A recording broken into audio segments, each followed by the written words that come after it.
Hello, good evening po mga mamamayan. Kamusta na po kayong lahat? Ngayong gabing ito po ay ipapakita ko lang po sa inyo ang pagluluto ng buffalo wings. At ito na po ang ating mga sangkap na gagamitin.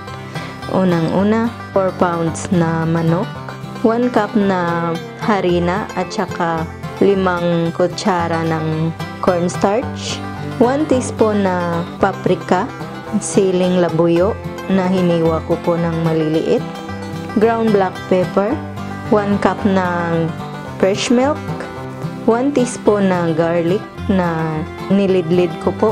Tapos, gagamit din po ako ng 2 ganito na crispy fry. At ito po ang ating mga sauce na gagamitin. Gagamit tayo ng sriracha hot sauce at saka banana ketchup. Tapos gagamit din po ako ng cooking oil para sa ating pagpiprito nitong ating manok. Ngayon po ay uumpisahan ko na pong paghahaluin ang mga ito. Ngayon po mga mamamayang ay ihahalo na natin itong ating crispy fry dito sa ating harina.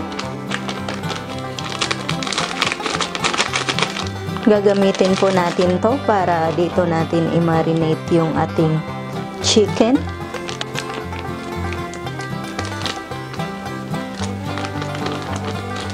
Ngayon po ay hahaluin lang natin to sa ating kutsara.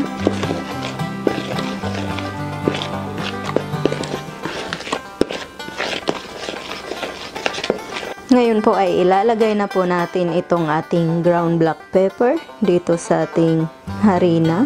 Tapos isusunod po natin ang ating paprika at itong shredded garlic.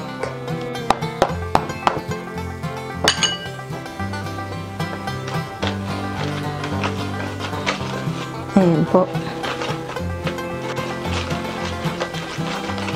Ngayon po ay ilalagay na natin itong ating gatas dito sa ating harina. Tapos hahaluin na naman po natin. Pag medyo kulang po yung ating gatas ay pwede po tayong magdagdag. Ngayon po ay dadagdagan po natin to ng 1 mangkok na fresh milk. Yan, tapos ibubuhos na natin yan dyan sa ating harina.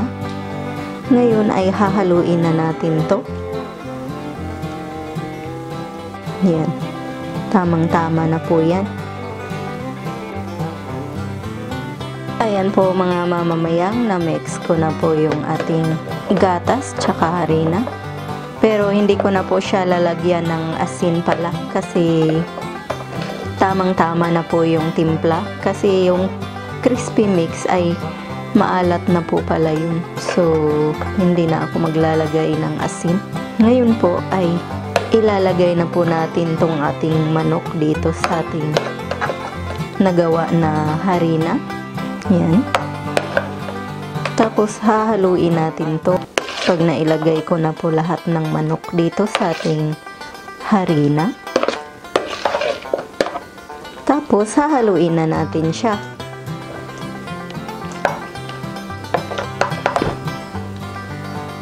Tapos ngayon pong nahalo na natin to ay itatago po muna natin ng mga 30 minutes. I mean, imamarinate po natin siya ng mga 30 minutes para po sumuot yung lasa doon sa loob ng laman ng ating manok. So, kailangan po natin na i-marinate to. Mamaya po ipapakita ko po sa inyo ang pagluluto nito. So, maghintay muna po ako ng 30 minutes. Ngayon po ay ready na po ito para lutuin. Hihintayin lang po natin na uminit yung ating mantika. Tsaka natin ipiprito yung ating manok para maluto po siya kaagad. Tapos yung ating stove ay medium heat lang po. Yan. Hintayin natin na uminit yung ating mantika. Ayan. Kumulo na siya. So, ibig sabihin, mainit na po siya. Pwede na po nating iprito itong ating manok.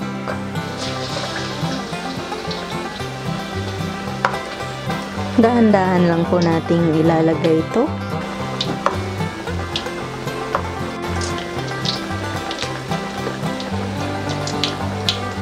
Yan.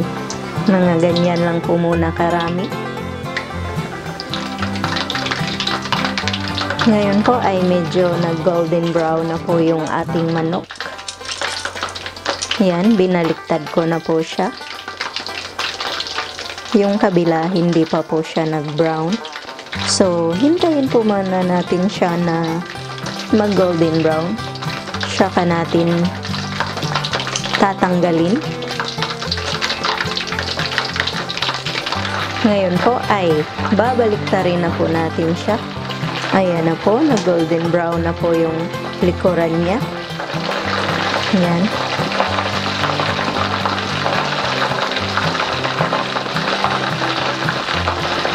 Gusto ko po yung golden brown talaga para nakakasigurado po tayong luto na po yung ilalim niya.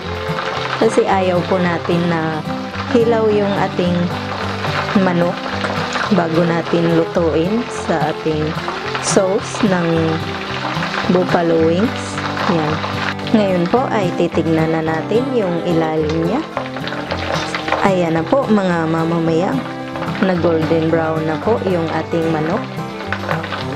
Ngayon po ay tatanggalin na natin to sa ating kawali at ilalagay natin sa plato na mayroong paper towel.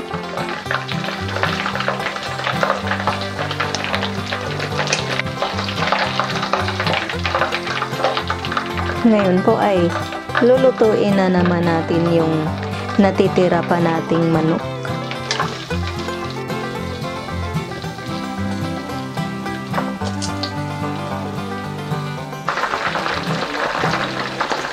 Ngayon po ay iikotin lang natin to kung nag-golden brown na ba siya. Yan. Medyo nag-golden brown na siya, so pwede na nating baliktarin para yung sa itaas naman ang maluto.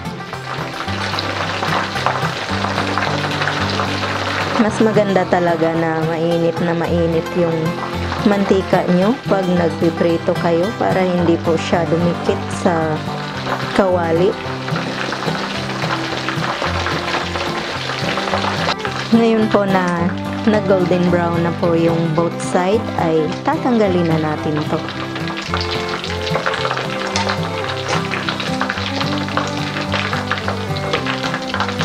Ngayon po ang last step po natin ay gagawa na po tayo ng sauce sa ating buffalo wings. Naglagay po ako ng konting mantika, tapos paiinitin po natin to.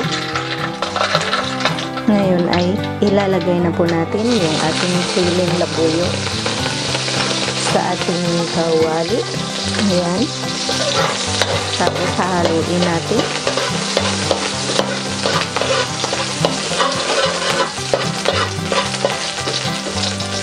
Hinaan lang po natin yung ating apoy. Ngayon po ay maglalagay na po tayo ng sriracha sauce.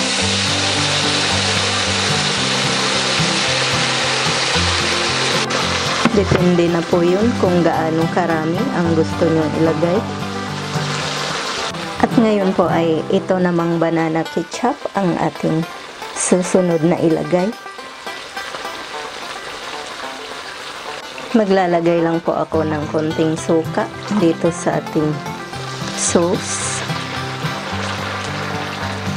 Ngayon po ay nilagyan ko po siya ng konting tubig. Tapos lalagyan pa po natin ng konting paprika. Lalakasan lang po natin yung apoy. Tapos hahaluin natin.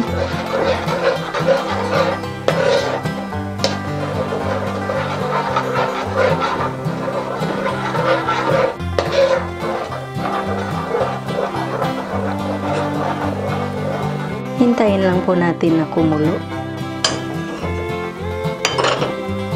Ngayon po ay pwede na po nating ilagay ang ating chicken. Yan.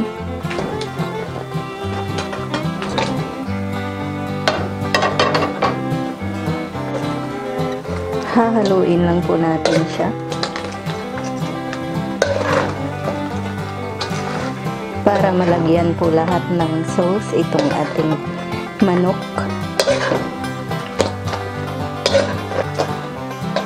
Ayan na po mga mamamayang ang ating buffalo chicken. Ngayon po ay papatayin na po natin yung ating stove at tatanggalin na natin to.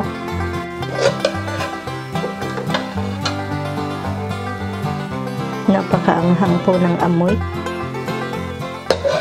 Ito na po ang ating buffalo chicken wings. Sana po ay subukan nyo ang reseping ito at sana'y magustuhan po ninyo. Sana mag-like at mag-subscribe kayo at saka mag-share na rin. Ito po ang inyong Ate Mayang na nagsasabing mabuhay!